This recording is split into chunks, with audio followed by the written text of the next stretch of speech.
बिस्मिल्लाहिर्रहमानिर्रहीम। आज की क्लास को जो है हम स्टार्ट लेते हैं, और आज की क्लास में हम बहुत सी मुख्तलिफ चीज़ें जो है वो सीएसएस में देख रहे होंगे। टेलमेंट सीएसएस में जो है वो हम चीज़ें देख रहे होंगे और उसको कवर करेंगे, और बाय प्रैक्टिकल भी करके देखेंगे किस तरीके से होती हैं। जो हम सबसे पहले हम देख रहे हैं वो हम देखेंगे कि स्क्वायर ब्रैकेट नोटेशंस क्या होती है हमारे पास। फिर उसके बाद हम सूडो क्लासेस पे जाएंगे। सही, सबसे पहले हम ये समझते हैं स्क्वायर ब्रैकेट नोटेशन क्या होती है। मतलब इसको समझने के लिए पहले आपको एक कॉन्सेप्ट समझाऊं। आपको अगर चाहिए टेलमेंट सीएसएस में, अगर आपको कुछ चीज जैसे कि 134 पिक्सल विद करनी है, 148 पिक्सल विद करनी है, तो ऐसी यहाँ पे जो है विद हाइट जो है ये स्पेसिफिक डिफाइन हुई हुई होती है यूटिलिटी इस क्लास में। आप जो है जैसे 148 देना चाह रहे हो, तो इसमें कोई कुछ ऐसी क्लासेस होती हैं जो हमारे मुताबिक नहीं होती, जो हम जो चाह रहे होते हैं उस मुताबिक नहीं होती।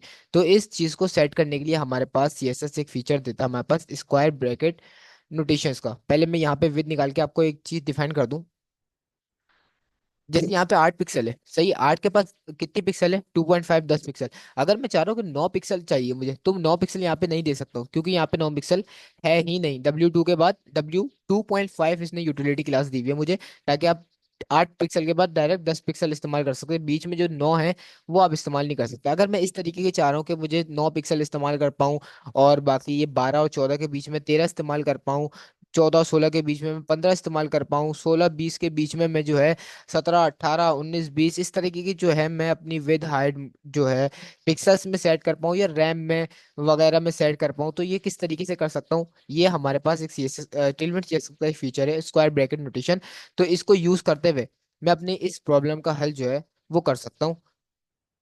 किस तरीके से करेंगे ये बाय प्रैक्टिकल देखते हैं। दोबारा हम आएंगे मेन के फोल्डर में, और मेन के फोल्डर में आने के बाद हमारा बैच 2 है, तो उस पे आते हैं, और उसमें आने के बाद हमारे पास टेलमेंट CSS की एक फोल्डर बना हुआ है, जिसके अंदर एक न्यू फोल्डर बनाएंगे क्लास 5 के नेम से। देन दोबारा हम इसको सेटअप करेंगे।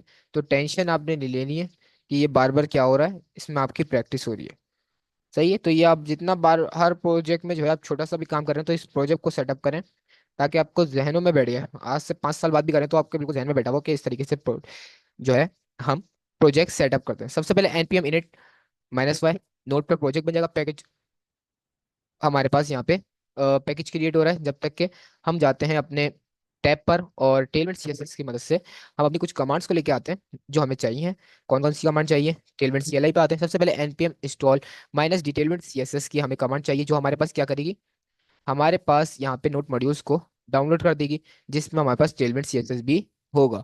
तो यहाँ तक कि जब तक कि ये हमारे पास डाउनलोड कर रही है, जब तक कि हम जो है सेकंड हमारे पास कमांड जो है वो कॉपी कर ले रहे हैं, npx टेलमेंट init। ये हमारे पास कमांड क्या काम करेगी ये आप लोग बताएंगे। ये क्या करती है हमारे पास कमांड?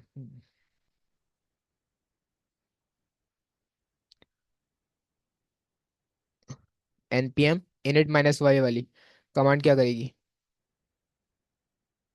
जब तक कि ये हो रहा है, ये इसने नोट पैकेज बना दिया हमारे पास नोट मॉड्यूल्स का, और नोट मॉड्यूल्स का फोल्डर बना दिया। इसके अंदर जो ये फाइल्स डाउनलोड कर रहा है सारी, इसके अंदर भी नेक्स्ट फोल्डर है और इसके अंदर फाइल्स हैं। तो ये इसको देखें, डाउनलोड कर रहा है और इसने डाउनलोड कर दिया है। अब उसके बाद हमारे पास, आप तो नहीं बता रहे, मैं लिख ही दे रहा हूँ, npx टेलमेट css init। ये हमारे पास tailwind config.js की फाइल जो है वो क्रिएट कर देगा। सही है। और देन अब तो बस स्टेप हमारे पास खत्म, करना ही क्या है हमारे पास, भाई ये सेटअप करना है और टेलमेंट को सीएसएस कर लें। इसको हम क्या कहते हैं, ये जो मैं अभी कॉपी कर रहा हूँ, इसको हम लोग क्या बोलते हैं टेलमेंट सीएसएस में? जल्दी से बताएं। जब तक कि मैं जो है पब्लिक का फोल्डर क्रिएट कर रहा हूँ, जिसमें हम सारी HTML की फाइल डालेंगे, और index.html। और एक मैं फोल्डर क्रिएट करता हूँ SRC का, जिसमें हम सारी CSS की फाइल डाल रहे होंगे, input.css। और यहाँ पे मैं यहाँ पे जो मैंने पेस्ट करा है, तो इसको हम क्या बोलते हैं? टेलमेंट सीएसएस की डायरेक्टरीज होती हैं, या हम इसको टेलमेंट लेयर्स भी बोल सकते हैं। हम ये यहाँ पे जो है टेलमेंट लेयर्स जो है पेस्ट करिए। और index.html में आ गए, यहाँ पे बॉयलर प्लेट के लगा लेना है। सही, आप लाइन से भी काम कर सकते हैं, मैं आगे पीछे काम कर रहा हूँ, मतलब लाइन से ही एक तरीके से अगर देखा जाए। यहाँ पे अभी सेटअप नहीं कर सकते क्योंकि अभी हमने डाउनलोड करी है, क्योंकि हमारे पास अभी इनपुट की आउटपुट हमारे पास अभी नहीं आई है। सबसे पहले टेलमेंट सीएसएस में जाते हैं, कंटेंट इसका सेट कलर क्या है हमारे पास, डॉट स्लैश पब्लिक, पब्लिक में चले जाओ। फिर उसके बाद slash asterisk dot H T M L की सारी फाइल जो है सेलेक्ट कर लो, यहाँ से सेलेक्ट कर लेगा। और आई थिंक अब हो गया हमारे पास सारा काम। लास्ट हमारे पास जो कमांड रन करने वाली है वो कमांड रन करते हैं और अपने प्रोजेक्ट पे काम स्टार्ट करते हैं। कंट्रोल भी, टेलविंड इनपुट ले रहा है और आउटपुट की एक फाइल बना रहा है, माइनस माइनस वॉच पे लग जाएगा। हमारी कमांड जो है वो अब देखता रहेगा।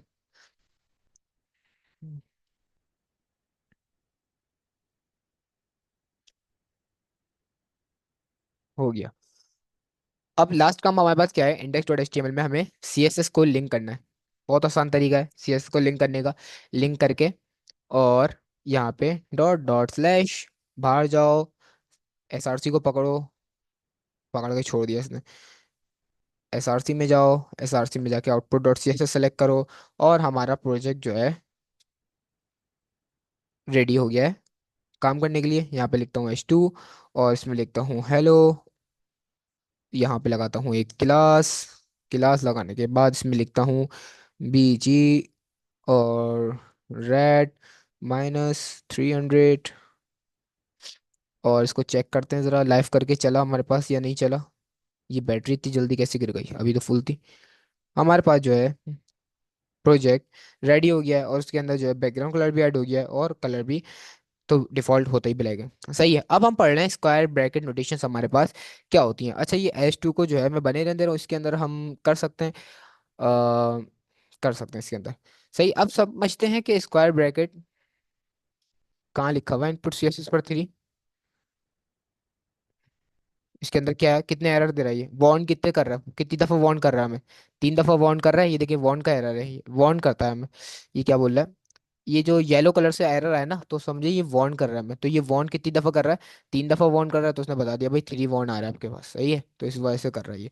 इसको अंदर जाके इसकी सेटिंग्स में जाके इसको हटा भी सकते हैं। ये वार्न कर रहा है कि आपने ये डाला है, इसके सेटअप आपने किया हुआ है नहीं किया हुआ है, इसको भी समझने की जरूरत नहीं है। इसके अंदर सेटिंग्स से जाके वार्न को बंद कर देंगे तो ये चले आएगा। एरर नहीं है ये, सिर्फ ये हमें वार्न कर रहा है। तो उसको ज्यादा इसमें जो है जाने की जरूरत नहीं है, कहीं हम जाने के चक्कर में बाकी चीजें भूल जाएं। तो हम सिर्फ यहीं पे चलते हैं, सिंपल सिंपल जो जा रहे हैं हम वे में उसमें चलते हैं। हमने यहाँ पे लिखा H2 और H2 लिखने के बाद बैकग्राउंड लिख दिया हमने रेड 300। और उसके अंदर टेक्स्ट क्या लिखा हुआ है हमारे पास, हेलो लिखा हुआ है। अब मैं चाह रहा हूँ इसकी जो है 9 पिक्सल कर दूं मैं। 9 पिक्सल तो बहुत छोटा हो जाएगा, हम करते हैं टेलविंड में आके देखते हैं क्या चीज़ हमारे पास अवेलेबल नहीं है। हम यहाँ पे आते हैं, हम गए एक आगे, हमने विथ खोली हुई थी। मैं थोड़ा सा नीचे आता हूँ, थोड़ा सा और नीचे आता हूँ।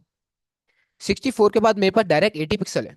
सही है। अब मैं बीच में 70 पिक्सल इस्तेमाल करना चाह रहा हूँ, मेरे पास अवेलेबल ही नहीं है। अब मैं क्या करूँ, अब यहाँ पे मैं स्क्वायर ब्रैकेट नोटेशन का इस्तेमाल कर सकता हूँ। मैं चाह रहा हूँ 70 पिक्सल ऐड हो। तो विथ 64 पिक्सल के लिए इन्होंने क्या दी हुई क्लास W16। अब यहाँ पे W16 ऐड करते हैं, विद नहीं, हाइट। हाइट 16, हाइट और विथ की क्लासेस जैसी होती हैं।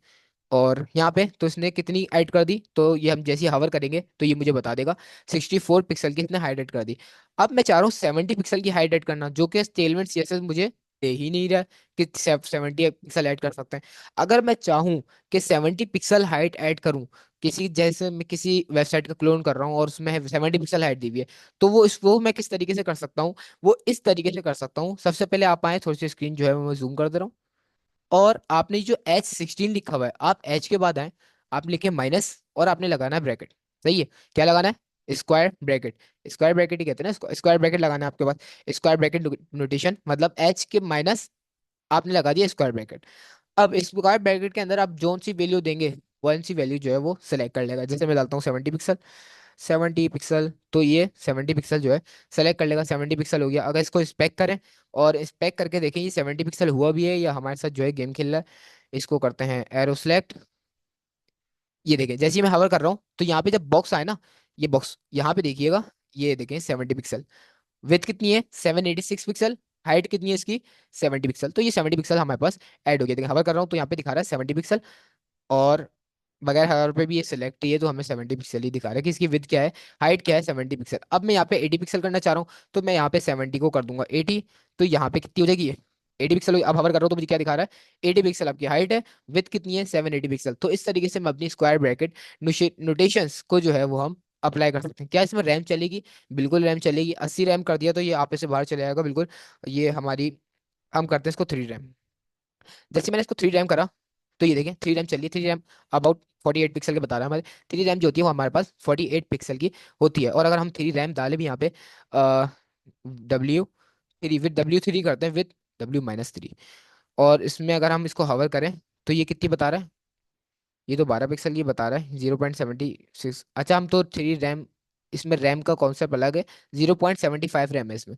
चलें खैर, अगर हम थ्री रैम करते हैं तो यहाँ पे 48 पिक्सल की हाइट यहाँ पे ऐड कर देता है। इसी तरीके से मैं अगर फोर रैम करूँ या फाइव रैम करूँ या सिक्स रैम करूँ, तो मतलब बताने का मकसद ये है कि रैम भी इसके अंदर काम करता है। तो यहाँ पे हम हाइट में इसमें इस्तेमाल कर लिया है कि हम किस तरीके से अपने स्क्वायर ब्रैकेट नोटेशन की मदद से अपनी कस्टम CSS को यहाँ पे बना सकते हैं और उनको यूज कर सकते हैं। अच्छा, यहाँ पे आपको एक पॉइंट बताऊं कि आपने कोशिश करना है, मोस्ट ऑफ केसेस में आपने जो है कोशिश करना है कि इन चीज़ों को आप यूज़ ना करें। ये जो मैंने कस्टम सीएसएस बनाई है, इन चीज़ को हमें यूज़ नहीं करना है। ये आप जहन में भी डाल लें, क्योंकि ये हमारे पास कस्टम सीएसएस बनी हुई है, प्रोडक्शन लेवल पे इतना इस्तेमाल नहीं होती है, या कर भी सकते हैं लेकिन इतना इस्तेमाल अगर ना करें तो बेहतर है। आप जो टेलमेंट सीएसएस की यूटिलिटीज क्लास जो पहले से बनी हुई है उसको यूज़ करें, क्योंकि उन्होंने जो बनाई है ना वो पूरे प्रोजेक्ट को देखते हुए बनाई है कि आप ये यही मोस्ट ऑफ केसेस में यूज़ होती हैं। क्योंकि उन्होंने पूरा प्रोजेक्ट सेटअप किया हुआ है, जिसने भी डेवलपर ने वो बिल्ड करी है उसने तमाम चीज़ें देख के बिल्ड करी कि ज़्यादातर मोस्ट ऑफ केसेस में यही यूज़ होती हैं। तो हम मुख्तलिफ जब भी काम कर रहे होंगे तो हम ज़्यादातर यूटिलिटीज क्लास को यूज़ कर रहे होंगे, ना कि इस कॉन्सेप्ट को यूज़ कर रहे होंगे। लेकिन समझना हमारे लिए ज़रूरी है कि ये कॉन्सेप्ट भी अवेलेबल है, सिक्स रैम को कर सकते हैं। अच्छा, इसमें और भी जो है अवेलेबल है, जैसे कि मैं टेलमेंट कॉन्फ़िग जो जिसमें आता हूँ, इसमें एक्सटेंड का ऑप्शन आ रहा है। मैं एक्सटेंड के अंदर अपने कलर डिफाइन कर सकता हूँ, अपना फॉन्ट डिजाइन कर सकता हूँ कि किस मेरा कलर मैंने यहाँ पे डिफाइन कर दिया। अब जब भी यूज़ करूंगा उस कलर को कॉल करूंगा, आ जाएगा। ये सारी चीज़ें भी पढ़ेंगे नेक्स्ट क्लास में आके, इसके बहुत कॉन्सेप्ट हैं, सब चीज़ों को क्लियर कर रहे होंगे हम। लेकिन बताने का मकसद ये है कि हम कस्टम सीएसएस बना सकते हैं टेलमेंट सीएसएस में रहते ही। जैसे हमने यहाँ पे बनाई स्क्वायर ब्रैकेट नोटेशन, इस तरीके से मैं एक्सटेंड में जाके भी बना सकता हूँ, वो पूरा अलग चैप्टर है, वो हम पढ़ रहे होंगे। तो हमने यहाँ पे देखा स्क्वायर ब्रैकेट नोटेशन किस तरीके से ऐड किया जाता है। इसी तरीके से मैं मार्जिन और पैडिंग में भी ऐड कर सकता हूँ। किस तरीके से, जैसे मैंने लगाया यहाँ पे MX, MX माइनस और स्क्वायर ब्रैकेट, और यहाँ पे लगाता हूँ मैं 20 पिक्सल। अच्छा, अब यहाँ पे आप लोग बताएं, MX में ये राइट लेफ्ट में ऐड करेगा या टॉप बॉटम में ऐड करेगा। MX और MY होता है ना, कल हमने पढ़ा था MX का क्या मतलब होता है और MY का मतलब क्या होता है। अब MX ये बताएं कि राइट लेफ्ट में ऐड करेगा, राइट लेफ्ट में या टॉप बॉटम में। सही है। और कोई?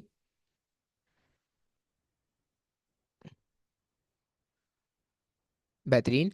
तो ये हमारे पास MX जो है, एक्स की पोजीशन मतलब राइट और लेफ्ट में 20-20 पिक्सल का हमारे पास मार्जिन ऐड कर देगा। हम जाके देखते हैं अपनी वेबसाइट पे, ये देखें 20 पिक्सल का राइट पे और 20 पिक्सल का लेफ्ट पे और 20 पिक्सल का राइट पे इसने जो है मार्जिन ऐड कर दिया। इसी तरीके से मैं अगर 20 रैम देना चाहूँ, रैम बहुत बड़ा हो जाएगा 20, हम यहाँ पे 5 रैम लगाते हैं।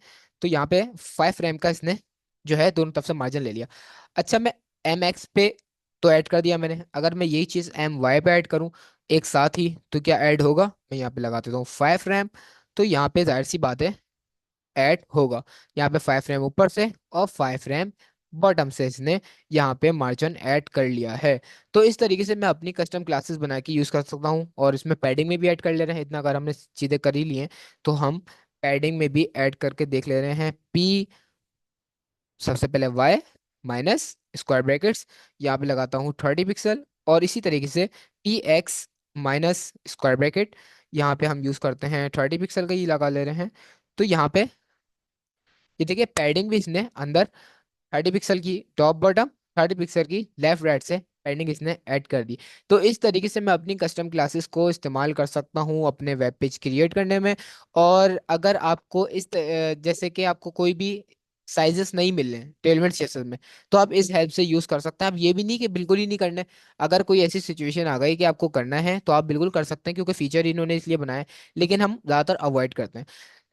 नेक्स्ट हम बढ़ते हैं। नेक्स्ट हमारे पास क्या कॉन्सेप्ट है, नेक्स्ट हमारे पास है, हमारे पास सूडो क्लासेस। हवर वगैरह किस तरीके से ऐड करते हैं और उनको किस तरीके से हम यूज कर सकते हैं। सबसे पहले जो है आपको एक चीज यहाँ पे और समझाऊंगा मैं, जिस जो हमने HTML में या CSS में नहीं पढ़ी थी, हमने फोकस नहीं पढ़ा था। आई थिंक फोकस को भी हम यहाँ पे कवर कर रहे होंगे। तो यहाँ पे मैं बना ले रहा हूँ एक बटन, BUTTON, और बटन को जो है अंदर लिखते हैं क्लिक मी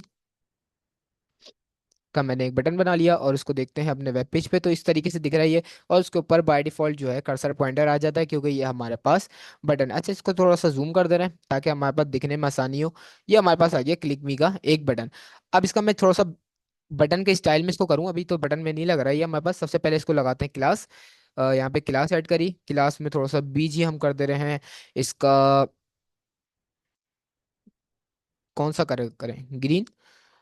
ग्रीन थोड़ा सा लाइट करते हैं, और सही है आई थिंक। थोड़ा सा पैडिंग भी ऐड कर दें, पैड P2 सही है।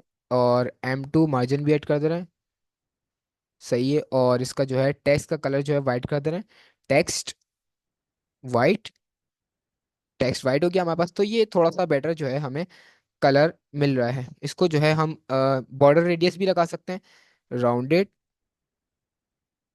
SM। अच्छा, ये तो स्मॉल हो गया है, थोड़ा सा हुआ है राउंडेड हमारे पास। और जो है लार्ज अगर करें तो इस तरीके का हमारे पास बेहतर है। तो हम बॉर्डर वो हम के बॉर्डर रेडियस इस्तेमाल करने के लिए हम यहाँ पे कौन सी क्लास इस्तेमाल कर सकते हैं, राउंडेड की। राउंडेड LG करेंगे तो लार्ज के लिए, राउंडेड स्मॉल करेंगे तो स्मॉल हो जाएगा। और भी हमारे पास बेतहाशा इसके फंक्शन है। जैसे हम यहाँ पे सर्च करें, यहाँ पे बॉर्डर रेडियस, जैसे ही मैं यहाँ पे सर्च करूँ तो यहाँ पे बॉर्डर रेडियस की इन्होंने दे दी, बॉर्डर रेडियस 0 पिक्सल मतलब बॉर्डर नन।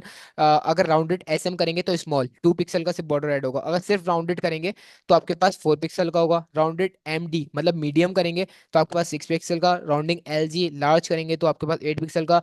एक्स्ट्रा लार्ज करेंगे तो 12 पिक्सल का। 2XL करेंगे तो कितने का आएगा, 16 पिक्सल। 3XL फुल मतलब सर्किल बन जाएगा। हम 50% करते थे, ये फुल पे क्या हो जाएगा, सर्किल बन जाएगा, मतलब 99 पिक्सल।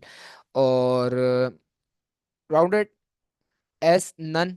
तो इस तरीके की अब बेतहाशा इसमें क्लासेस ऐड करता रहेगा, क्योंकि ये टेलमेंट सीएसएस है।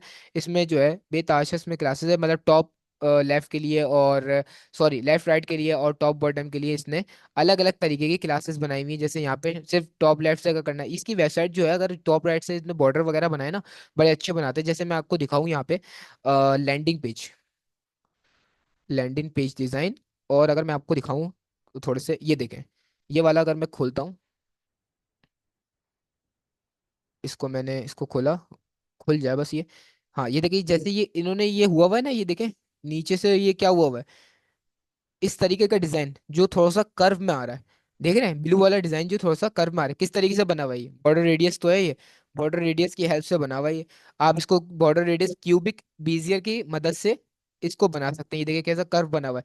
अगर बॉर्डर रेडियस यहाँ से मैंने, अच्छा बॉर्डर रेडियस चारों तरफ से होता है क्लॉकवाइज, मैंने आपको बताया था, आई थिंक नहीं बताया था, कि टॉप से टॉप से लेफ्ट से, राइट से, बॉटम से, मतलब 4 साइड से हम बॉर्डर दे सकते हैं। अब इन्होंने टॉप से और टॉप राइट से, टॉप लेफ्ट और टॉप राइट से इन्होंने यहाँ पे नहीं दिया। अलग अलग क्लासेस होती हैं, जैसे टॉप लेफ्ट मतलब ये वाला हो गया टॉप लेफ्ट, टॉप राइट ये वाला हो गया, बॉटम राइट ये वाला हो गया, बॉटम लेफ्ट ये हो गया। सही है। अब बॉटम टॉप ये वाला कौन सा कहलाएगा, टॉप लेफ्ट और टॉप राइट से इन्होंने करा हुआ बॉर्डर 0, बॉर्डर रेडियस। अब नीचे आइए, नीचे आने के बाद इन्होंने दिया border bottom right. Bottom right से इन्होंने क्यूबिक विजेट लगाया, और बॉटम लेफ्ट से इन्होंने क्यूबिक विजेट लगाया। तो इस तरीके का थोड़ा सा कर्व जो है ऐड हो गया। मैं आपको सिखा दूंगा किस तरीके से होता है। अगर हम टेलमेंट के बाद एक साइट बनाएंगे तो उसमें मैं आपको सिखा दूंगा कि इस तरीके के हम किस तरीके से ऐड कर सकते हैं। ये खुद नहीं करते, खुद करेंगे तो आपको 5-6 दिन, हफ्ता 2 हफ्ता आराम से गुजारेंगे इसको बनाने के लिए। और खुद बना भी सकते हैं, लेकिन इसमें खुद हम मोस्ट ऑफ केसेस में बना नहीं रहे होते हैं, क्योंकि हमें जरूरत ही नहीं है बनाने की। मतलब क्यों इतना दिमाग खपाएं जब हमारे पास वेबसाइट्स मौजूद हैं। वेबसाइट पे जाके आप जो है क्यूबिक विजर की आप सेट करते हैं, बस वो जैसे वो नहीं चल रहा होता है, हम मोबाइल में एडिटिंग करते हैं तो हम बस एक लाइन आ रही है तो उसको ऊपर करते हैं तो मोबाइल के कलर चेंज होते हैं। बस इस तरीके से हम लाइन को सेट करते हैं, वो क्यूबिक फीचर बना देते हैं, वहां से कॉपी पेस्ट करते हैं, बॉर्डर रेडियस में हम ये हो जाता है। तो इस तरीके की चीजें भी हम लोग देख रहे होंगे किस तरीके से बनाते हैं बॉर्डर रेडियस वगैरह। बताने का मकसद ये है कि इन्होंने इस तरीके से भी बॉर्डर रेडियस दिए हुए हैं कि टॉप ऊपर नीचे से भी एक साथ, और टॉप बॉटम और लेफ्ट राइट अलग अलग इन्होंने यहाँ पे बताए हुए हैं। जैसे कि हमने यहाँ पे पढ़ा था कि मार्जिन X लेफ्ट और राइट, और मार्जिन वाई टॉप और बॉटम। तो इस तरीके से यहाँ पे इन्होंने क्लासेस अलग अलग यहाँ पे डिफाइन की हुई है। तो आप इसको खुद एक्सप्लोर करें और देखें क्या कौन सी क्लासेस किस लिए इस्तेमाल की जा रही है। अगर सब पढ़ने बैठेंगे तो हमारा काम हो जाएगा। तो हम मेन मेन चीजें जो है वो बस कवर कर रहे हैं, क्योंकि हमने सीएसएस तो कंप्लीट पढ़ी हुई है, सीएसएस आपको आती है। सिर्फ आप यहाँ पे सर्च करना है और इसको इस्तेमाल करने का तरीका देखना है और इस्तेमाल करना है 10 मिनट सीएसएस, बस एक काम ये करना है। अब हम कहाँ पे थे? बस थोड़ी हमने क्लासेस पढ़ ली हैं, जैसे 3 एक्सएल फुल और एक्सएल लार्ज, किस तरीके से हम बॉर्डर रेडियस दे सकते हैं। अगर 2 एक्सएल दूं मैं अपने यहाँ पे आके, बॉर्डर एलजी को हटा के मैं दूं 2 एक्सएल, ये क्या हो गया, 2 एक्सएल दूं। तो जैसे ही मैंने 2 एक्सएल दिया और अपने यहाँ पे आके देखा, तो 2 एक्सएल कुछ इस तरीके से हमारे पास बॉर्डर रेडियस यहाँ पे डिफाइन हो गया। सही, तो इस तरीके से आप बॉर्डर रेडियस डिफाइन कर सकते हैं। इसमें बहुत सारे डेफिनेशंस होती हैं टेलमेंट सीएसएस में, कोई एक चीज नहीं है, बेतहाशा चीजें, बने बनाए कंपोनेंट्स भी हैं, बने बनाए एनिमेशंस भी हैं। अब यहाँ पे की पॉइंट इसमें ये है कि बने बनाए एनिमेशन, हम तो सीएसएस में क्या कर रहे थे, की फ्रेम को लगा लगा के एनिमेशन क्रिएट कर रहे थे। लेकिन इसमें एक फायदा हमें ये मिलता है, एनिमेशन, कुछ एनिमेशंस होती हैं जो बनी बनाई होती हैं, जिसको हम यूज कर सकते हैं, जैसे पॉपअप वगैरह की होती हैं जो ऊपर नोटिफिकेशन आते हैं, तो उसकी भी बनी बनाई ये हमें देता है। सिर्फ कॉपी पेस्ट करो, हमारा काम हो जाएगा। बाकी क्लाइंट को क्या पता हमने कॉपी पेस्ट करके काम करा है, क्लाइंट को तो ये पता है हमने अपनी मेहनत से काम करा है, खून पसीना एक करके। सही है ना? तो हम इस तरीके से भी हम कॉपी पेस्ट कर सकते हैं थोड़ा बहुत, लेकिन थोड़ा बहुत, पूरा नहीं कि आप पूरे कंपोनेंट इसको कॉपी पेस्ट करके आपने पूरी वेबसाइट ही क्रिएट कर ली। ऐसा नहीं करेंगे, जब हमें फुल चीजें सब आ जाएंगी उसके बाद हम कॉपी पेस्ट करेंगे, कोई मसला नहीं है। अच्छा, हम क्या कर रहे थे, हम अपने सूडो क्लासेस देख रहे थे। सूडो क्लासेस में हम क्या कर सकते हैं, जैसे मैं चाह रहा हूँ इसको हवर करूँ तो उसका बैकग्राउंड कलर थोड़ा सा चेंज हो। तो ये चीज मैं अपने एलिमेंट सीएसएस से कैसे कर सकता हूँ? बहुत ही सिंपल है। जैसे मैंने उसमें हम लगाते हैं हवर कॉलन, सही है, कि पहले क्लास लगाते हैं फिर कॉलन हवर। यहाँ पे हवर कॉलन लगाना है, उल्टा करना है। यहाँ पे जैसे लगाता हूँ हवर कॉलन, पहले हम सीएसएस में क्या कर रहे होते थे, सीएसएस में अगर मैं आपको दिखाऊं, सीएसएस में हम कर रहे होते थे पहले डॉट क्लास का नेम, उसके बाद कॉलन, उसके बाद हवर, उसके बाद ब्रैकेट। अब इसके अंदर हम सामान करते थे, ऐसे ही करते थे ना कि इसके ऊपर जब हवर करेंगे तो क्या होगा। सही है, लेकिन टेलमेंट सीएसएस में हमें क्या करना है, सिर्फ हवर लगाना है और उसके ऊपर कॉलन, क्योंकि क्लास तो हमारे पास पहले ही सिलेक्ट है, उसी के अंदर तो हम काम कर रहे हैं। सही है, हवर कॉलन। अब मुझे बता सकता हूँ उसके ऊपर जैसी हवर हो तो क्या हो, मैं बोल रहा हूँ भाई बीजी ग्रीन, और यहाँ पे हम 600 दिया है, तो यहाँ पे 700 दे दे रहे हैं। बीजी ग्रीन 700, थोड़ा सा डार्क हो जाए। जैसे ही आता हूँ मैं, तो ये क्लास अवर क्यों लिखा हुआ आ गया, क्योंकि हमने यहाँ पे नीचे थोड़ी सी मस्ती कर दी है, इसको रिमूव कर दे रहे हैं और वापसी आते हैं। तो हम इसके ऊपर जैसे ही हवर लेके जाता हूँ, क्या सोचते हैं कि इसके ऊपर होगा या नहीं होगा, एक्शन परफॉर्म होता है या नहीं होता है? क्योंकि हमने क्लास तो बिल्कुल सही डाली है, होना तो चाहिए। तो उसके ऊपर जैसे ही मैं अपना कर्सर जो है लेके जाता हूँ, ये देखें, थोड़ा सा जो है इसमें चेंजेस आ रहे हैं। चेंजेस क्या आ रहे हैं कि इसको बैकग्राउंड कलर थोड़ा सा डार्क में चेंज हो रहा है। सिर्फ पहले हमने क्या लगाया हुआ था, 400 या 500 या 600 लगाया था आई थिंक, और उसको बाद में हवर के बाद क्या कर दिया, 700 कर दिया। तो इसमें थोड़े से चेंजेस आ रहे हैं। तो इस तरीके से हम जो है अपने हवर स्टेटमेंट डिफाइन कर सकते हैं। अच्छा, इसमें अब एक क्या बुरी चीज़ है जो आप लोग को बुरी लगेगी, मुझे भी लगी थी शुरू में लेकिन प्रैक्टिस हो गई। इसमें एक बुरी चीज ये है कि आपको हवर को बार बार डिफाइन करना पड़ेगा, एक बार डिफाइन नहीं कर सकते। जैसे आपने हवर एक दफा लिख दिया, अब हवर पे आप कुछ और एक्शन करवाना चाह रहे हैं कि हवर पे और थोड़ा सा जो है इसका टेक्स्ट कलर भी चेंज हो, अब आपको दोबारा हवर डिफाइन करना पड़ेगा। हवर टेक्स्ट, और मैं क्या चाह रहा हूँ, व्हाइट है ना, टेक्स्ट हो जाए ब्राउन। वैसे लगेगा तो बहुत बुरा इस पे, लेकिन करने में क्या जा रहा है, टेक्स्ट ब्राउन। जैसे ही मैंने कलर इसके ऊपर हवर करूँ, ये क्या हो गया, ब्राउन के बाद उसकी स्टेटमेंट डिफाइन नहीं करी। ब्राउन कितना होगा, हल्का होगा डार्क होगा, मैं बोल रहा हूँ यहाँ पे ब्राउन 200।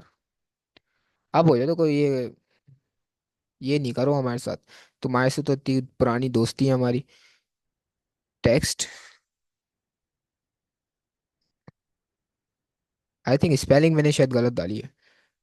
अच्छा, ब्राउन को यहाँ पे एम्बर डिफाइन करता है, चले एम्बर कर ले रहे हैं, एम्बर, और यहाँ पे 400। जैसे मैंने टेक्स्ट एम्बर 400 करा, तो यहाँ पे अब जैसे ही मैं इसके ऊपर हवर लेके जाता हूँ, तो ये देखें बैक इसका टेक्स्ट का कलर क्या हो गया, ब्राउन में या येलो कह लें, येलोइश टाइप में चेंज हो रहा है।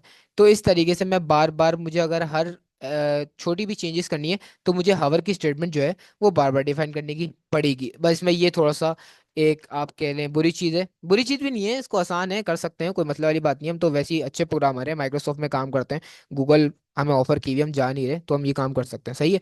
और ऐसी अगर मैं लगाऊं हवर, दोबारा हवर के बाद मैं अगर इसका बॉर्डर रेडियस चेंज करना चाहूँ, जैसे हमने राउंडेड 2 एक्सएल करा है, अब मैं राउंडेड करूंगा 3 एक्सएल। मैं यहाँ पे लगाता हूँ राउंडेड, ROUNDED राउंडेड, और -3 XL। अब यहाँ पे क्या होगा, जैसे हवर करूंगा तो ये बॉर्डर रेडियस और थोड़ा सा हो जाएगा। जैसे इसके ऊपर हवा कर रहा हूँ, ये देखें, थोड़ा सा बॉर्डर, यह वाला ज्यादा अच्छा लग रहा है बॉर्डर रेडियस बनस्बत इसके। सही, तो जैसी हवा कर रहा हूँ तो इसका बॉर्डर रेडियस भी चेंज हो रहा है। तो इस तरीके से मैं अपने काम कर सकता हूँ। अच्छा, मैंने हम लोगों ने सीएसएस में पढ़ा था इसको एक्टिव। जैसे इसके ऊपर क्लिक करता हूँ तो उसका बैकग्राउंड, क्लिक करने पे भी जो बैकग्राउंड कलर चेंज होता है वो बाय डिफॉल्ट तो इसका आई थिंक ब्लैक में होता है या रेड में होता है। रेड में तो लिंक में होता है, ये बाय डिफॉल्ट इसका जो है जो भी होता है। लेकिन हम जो है इसमें क्लिक करने पे जो इसका बैकग्राउंड कलर होता है वो कैसे चेंज कर सकते हैं, हमने पढ़ा था एक्टिव। एक्टिव के लिए हम दोबारा सूडो क्लासेस जो हमारे पास हवर में, वैसे ही हम एक्टिव को यूज करेंगे। एक्टिव लगाता हूँ यहाँ पे और कॉलन। अब मैं बोल रहा हूँ एक्टिव पे जो है बीजी ब्लैक हो जाए, तो यहाँ पे एक्टिव पे बीजी ब्लैक हो जाएगा। जैसे ही मैं करता हूँ उसके ऊपर क्लिक, ये देखें, क्लिक क्लिक क्लिक क्लिक, तो ये ब्लैक होता जा रहा है। जैसे ही एक दफा क्लिक करा मैंने इसके ऊपर ब्लैक, दोबारा क्लिक करा ब्लैक। अच्छा, क्लिक करके रखूंगा तो मैं क्या होगा, ब्लैक ही रहेगा, क्योंकि मैंने इसको एक्टिव किया हुआ है अभी। सही है, एक्टिव जैसे ही करके रखा हुआ है तो ये ब्लैक डिफाइन हो रहा है।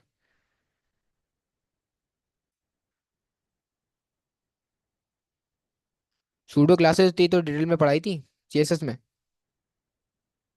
ये चीज के ऊपर क्लिक कर रहा हूँ तो यहाँ पे बैकग्राउंड कलर ब्लैक हो रहा है। अच्छा, मैं चाह रहा हूँ बैकग्राउंड कलर ब्लैक तो हो रहा है, लेकिन जो ब्लैक जब हो रहा है तो टेक्स्ट का कलर भी येलो में रहे। मैं बोल रहा हूँ जब ब्लैक हवर एक्टिव हो तो टेक्स्ट का कलर वाइट हो जाए, तो दोबारा मैं एक्टिव लिखना पड़ेगा मुझे, एक्टिव।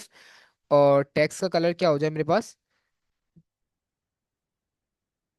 टेक्स्ट। और हमारे पास कौन सा कलर, वाइट। अब जैसे ही मैं इसके ऊपर एक्टिव करता हूँ, ये देखें, तो टेक्स्ट का कलर वाइट हो रहा है। ये एक्टिव टेक्स्ट वाइट क्यों लिखा हुआ आ गया यहाँ पे अब। अच्छा, कर्सर जो है डबल हुआ हुआ है, यहाँ से भी रिमूव हो गया। ये देखिए, इसके ऊपर जैसे ही मैं क्लिक करके रख रहा हूँ तो एक्टिव पे कलर वाइट हो रहा है और बैकग्राउंड कलर क्या हो रहा है हमारे पास, ब्लैक हो रहा है। तो इस तरीके से हम सूडो क्लासेस डिफाइन कर सकते हैं, मुख्तलिफ सूडो क्लासेस होती हैं उसको हम डिफाइन कर सकते हैं। अच्छा, लास्ट में आपको एक फोकस समझाना चाह रहा हूँ कि फोकस और एक्टिव में क्या फर्क होता है। अब फोकस और एक्टिव में क्या फर्क हो रहा है, यहाँ पे देखें, मैं स्क्रीन के ऊपर क्या कर रहा हूँ, क्लिक कर रहा हूँ। और टैब का ऑप्शन होता है मेरे पास कीबोर्ड में, कौन सा ऑप्शन होता है, टैब का। और टैब जैसे ही मैं क्लिक कर रहा हूँ तो ये देखें क्या हो रहा है मेरे पास, बटन सेलेक्ट हो रहा है। वापसी टैप करा, रिमूव। अब कहाँ चले गया ये कर्सर, और टैप का बटन ये देखें ऊपर, ये साइकन पे चले गया। अब दोबारा टैप क्लिक करता हूँ तो बराबर पे आ गया, मेन उस पे सर्च बार पे आ गया। दोबारा टैप का क्लिक करा तो गूगल लेंस पे आ गया। दोबारा टैप करा, दोबारा टैप करा, अब ये बटन पे आने का इंतजार कर रहा हूँ कब बटन पे आता है, ये जैसे ही। अब जब दोबारा बटन पे आया तो उसने क्या करा, एक छोटा सा बॉर्डर रेडियस ऐड कर दिया। बॉर्डर रेडियस बोल रहा हूँ, बॉर्डर रेडियस नहीं, बॉर्डर, बॉर्डर ऐड कर दिया ब्लैक कलर का। तो मतलब ये अभी फोकस है इसके ऊपर आया हुआ है। अब जैसे ही मैं इसके ऊपर इंटर करूंगा तो इसके पीछे जो लिंक लगा हुआ होगा मैं उस साइड पे चले आऊंगा। मतलब अभी फोकस हुआ हुआ है इसके ऊपर, बटन के ऊपर फोकस हुआ हुआ है मेरे पास एलिमेंट। अब फोकस के ऊपर क्या कर सकता हूँ, फोकस के ऊपर भी मैं अपनी स्टेटमेंट लगा सकता हूँ कि जब फोकस पे आए मेरा बटन या कोई भी चीज एक्स वाई जेड, कोई भी चीज जब मेरे पास फोकस पे आए तो उसके ऊपर क्या एक्शन परफॉर्म करना चाहिए, क्या एक्शन परफॉर्म हो। तो मैं इसके लिए क्या कर सकता हूँ, जैसे हमने एक्टिव डिफाइन करा है उसी तरीके से मैं यहाँ पे ऑल्ट जेड, यहाँ पे जो है मैं अपना फोकस डिफाइन कर सकता हूँ। मैं यहाँ पे लिखता हूँ फोकस, और फोकस लिखने के बाद यहाँ पे मैंने ऐड करा कॉलन। अब यहाँ पे डिफाइन कर सकता हूँ जो भी मुझे डिफाइन करना है। मैं बोल रहा हूँ यार जैसी फोकस हो तो बैकग्राउंड कलर जो है आप हो जाना थोड़ा सा ग्रे टाइप का। सही है।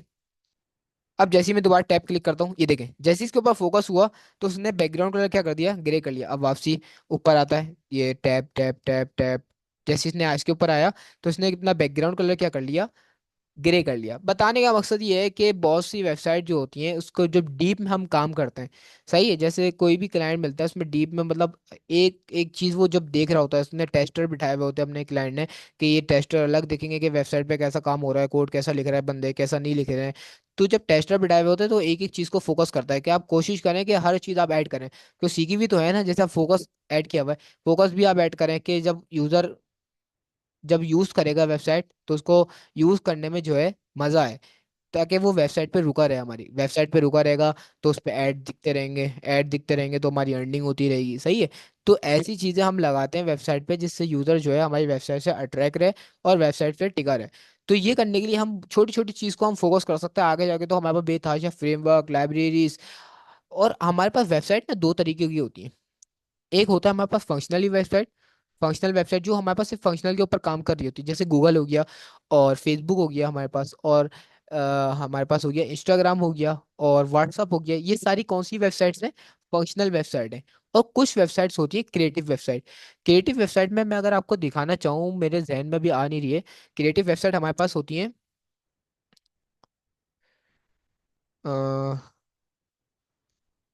टू, अच्छा हाँ, टू गुड की वेबसाइट है मेरे पास कुछ। टू गुड, आई थिंक अगर खुल जाए ये टू गुड की वेबसाइट, मैं या तो स्पेलिंग्स की गलत लिख रहा हूँ यार इसकी। गुड टू अगर करें, मैं आपको दिखाना चाह रहा हूँ क्रिएटिव वेबसाइट किस तरीके की होती है। मैंने बनाई भी थी लेकिन इसकी मेरे जहन में इसका नाम आ नहीं रहा है अभी। टू टू गुड करके ही था इसकी वेबसाइट का नाम। टू गुड वेबसाइट, ये आ गया टू गुड को, ये वाली वेबसाइट। इसको ओपन करते हैं। ये कौन सी वेबसाइट है? ये है क्रिएटिव वेबसाइट। इसके ऊपर देख रहे हैं, जैसे इसको दोबारा एक दफा लोड करता हूँ तो उसके ऊपर एनिमेशन देखें किस तरीके की ऐड होगी। ये देखें, ये कैसे एलिमेंट जो है निकलते हुए आ रहे हैं। सही है, इसके ऊपर स्क्रॉल करते हैं। स्क्रॉल करने के बाद ये देखें, ये मेरे पास अब जैसे ही स्क्रॉल करा मैंने, अब ये वीडियो के ऊपर मेरे पास क्या हो गया, ऊपर क्यों चली गया? वीडियो के ऊपर देखें मेरे पास एक प्ले बटन आ गया, जो मेरे साथ साथ कर्सर के साथ साथ मूव कर रहा है। ये हम बहुत इजी है ये बनाना, जो हमें लग रहा होगा कि मुश्किल है, ये हम जावास्क्रिप्ट की हेल्प से बहुत इजी तरीके से हम ये प्ले बटन बना सकते हैं। तो ये हमारे पास कहलाती है क्रिएटिव वेबसाइट। जैसे इसको थोड़ा सा और स्क्रॉल करता हूँ तो ये देखिए हमारे पास आ गए कुछ आइटम्स, और आइटम्स के ऊपर क्लिक कर रहे हैं, इस तरीके से कुछ हवर खुल रहे हैं। और इसमें ये देखें, जैसे ये आइटम्स के बैकग्राउंड पे आया तो ये एक सर्कल मुझे आ रहा है, बैकग्राउंड पे एक सर्कल मूव कर रहा है। ये भी हम जावास्क्रिप्ट की हेल्प से बना सकते हैं। और बाकी इसकी अदर फ्रेमवर्क भी आते हैं जिसकी मदद से बना सकते हैं। मैंने तो फ्रेमवर्क की मदद से बनाया था, लेकिन हम जावास्क्रिप्ट की मदद से भी इसको क्रिएट कर सकते हैं। जैसे और नीचे आते हैं, और नीचे आने के बाद ये देखें, इस प्रोडक्ट पे भी ये बैकग्राउंड कलर पे एक सर्किल मेरे पास मूव कर रहा है। और थोड़ा सा नीचे आते हैं, यार ये जो है इन्होंने चेंज कर दी पूरी वेबसाइट। ये देखें, ये इस तस्वीर पे फोकस करें, ये तस्वीर का बैकग्राउंड जो है ऊपर नीचे जा रहा है। तस्वीर ऊपर नीचे हो रही है, देखिए थोड़ा सा इस पे फोकस अगर करें, इस इमेज पे फोकस करिएगा। ये देखिए मैं इसको मूव करता हूँ तो ये देखिए इमेज जो है स्क्रॉल हो रही है। ये देखिए ऊपर करता हूँ, नीचे दिख रही है इमेज स्क्रॉल होती हुई। तो ये हमारे पास कुछ क्रिएटिव वेबसाइट्स कहलाती हैं। और आई थिंक BMW की भी वेबसाइट जो है क्रिएटिव बनी हुई है।